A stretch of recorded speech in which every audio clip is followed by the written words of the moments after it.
Today's market news, we see something very, very interesting. There was a very, very high level meeting with all these tech giants meeting President Xi at a meeting. You guys can see a picture is Jack Ma himself, the founder of Alibaba, who's shaking the hands of President Xi. Right, again, a huge meeting that actually was happening on February 17th with Chinese leaders and the heads of all of China's biggest tech firms. Right, so again, we can see that again a huge meeting that actually happened with people from Huawei, BYD, Tencent, AI darling DeepSeek as well. Right, all these guys were basically meeting Xi, President Xi, and you guys can see, right? The whole idea behind it was it's a signal to the market because hopefully there's a maybe it's okay to try to be rich again and try to innovate, right? So very very interesting.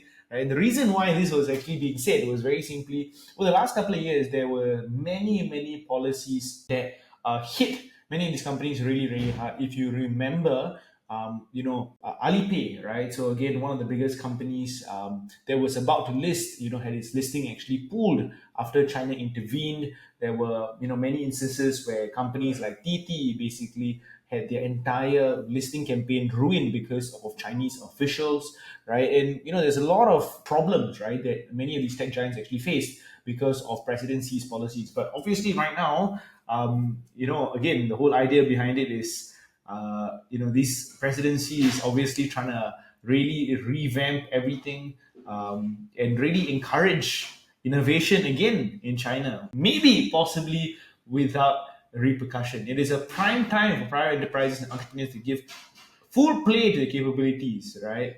Which is what C was actually saying, which is very, very clear. Beijing recognizes a strong private sector is essential to economic stability and technological leadership, right? So, very, very, very interesting that President Xi is actually saying that.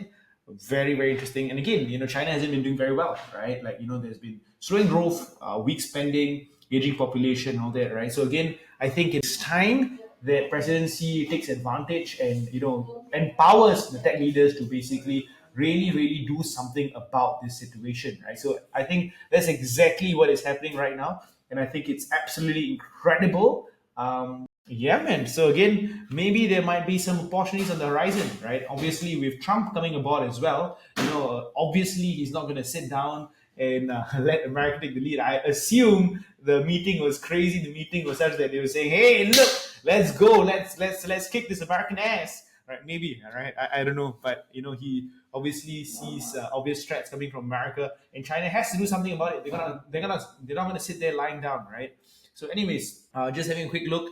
This is the Hang Seng Index, which we can actually look at as well, right? Obviously, down a lot from its previous highs, right? Down a lot from its previous highs. But right now, if I look at the daily chart and if I zoom in a bit, you can see a very clear double bottom pattern actually forming, right? And a possibility of upswing to actually come, right? So something to actually look at, maybe, possibly, right? So if you're okay with that risk, obviously Chinese equities, right? Hang Seng is looking good.